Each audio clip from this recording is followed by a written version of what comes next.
Hey guys, Rachel Adams-Lee here, and today we are talking about expired listings. A lot of people are nervous when it comes to expired listings, and I am like, heck yes, expired listings. Why? Because they're sitting there going, I want to sell my house. I want to sell my house. Hey, I want to sell my house. They want to sell their house. It just didn't work out the first time. So there's a lot of scripts out there, and some of them are really aggressive. And you know what? Because I'm kind of a strong personality, I realize that like aggressive scripts don't work for me. I need a little bit sweeter, a little bit softer, and a little more passive, because I'm already like, I want to sell your house, but I have to like tone it back, right? Like bring it back a little bit. So when I work with expired listings, my conversation with them goes a little bit like this. So they ring, they answer, and I say, hi there, my name is Rachel Adams-Lee, and I'm actually a realtor, don't hang up, but I have to tell you, I am looking at MLS, and I noticed your house came up as an expired listing, and for the life of me, I cannot figure out why your house didn't sell. I'm looking at the pictures. This looks like a good area, a good neighborhood, if it is, right? But your house looks great, and I can't figure out why it didn't sell the first time. And so I was calling to just kind of learn a little bit more about your experience and maybe see what I'm missing, because I can't figure it out. And then I'm silent.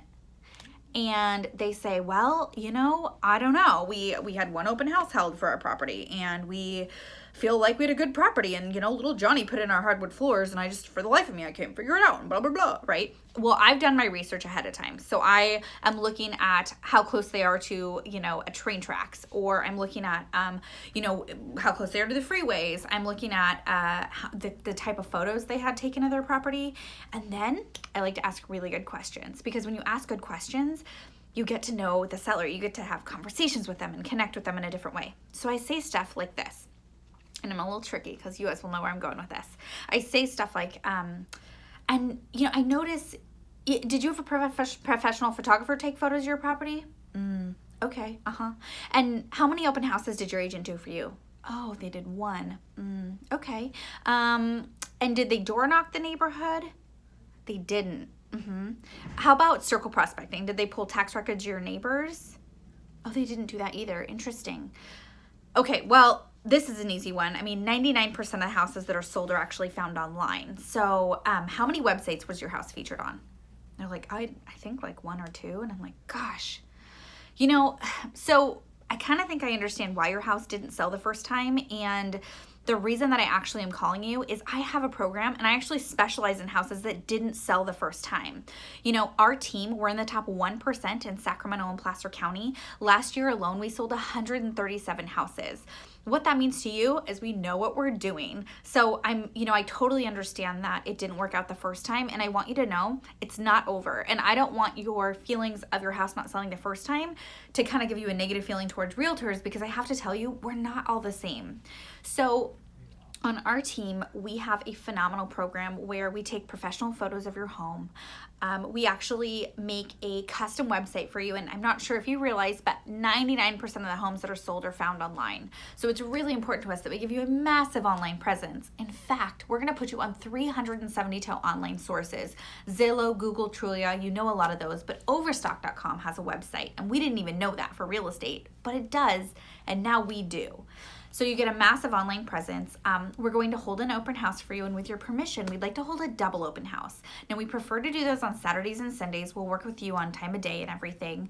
And then as well, we're going to door knock the neighborhood with custom flyers, and we're gonna pull tax records of your neighbors, and we're gonna call around, and we're gonna ask anybody within a circle radius of your property around probably about a quarter mile, because your house is pretty saturated in the area, unless it's country property. And we're going to ask the neighbors who they know as a friend they want to move into the area. Because my guess, just like you, is they love where they live, and they might have a friend they want to move into the neighborhood. So I'm just curious, would you have some time maybe Tuesday or Thursday of next week to sit down with me? I've got a 6 o'clock and a 4 o'clock open. Which one's better for you?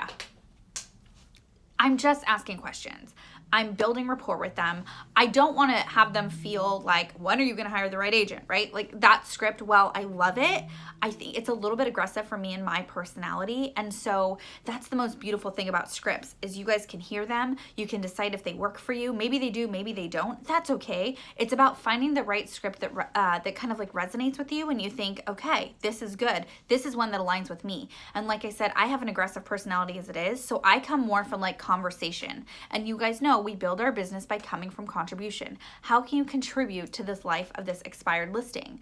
They wanted to sell their house. So then you want to ask them, so when you do sell your house, not if, when you do sell your house, where are you planning on moving to? What does the next step look like for you? Because at the end of the day, if they want to get to Florida for little Johnny's graduation, then my goal is to get them to Florida for little Johnny's graduation. And when I'm sitting down with that expired listing and I'm going through my whole value presentation with them, and then we get to the pricing and maybe their house is overpriced because we know often that's the case, I say, listen, I know that it's important to you to get to little Johnny's graduation. And because that's your goal, that's now my goal for you. And so my concern is we put the house on the market too high and it sits there and we already were on the market and you don't want to look like a desperate seller because I know you're not.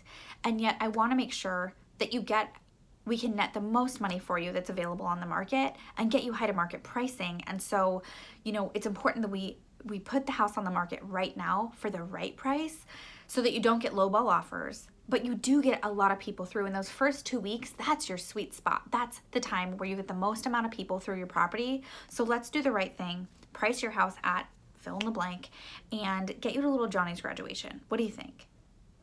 It's really fun with expireds. I don't want you guys to be afraid of them. I want you to embrace them. It's a really easy way because people are saying, I want to sell my house. I want to sell my house. They just might not have worked with the right agent. But sometimes if you call them out on that, it can be offensive to them. So instead, I like to ask questions. How's it going? What am I missing? And then you want to get the appointment to come to their house and have them show you all the beautiful features of their home.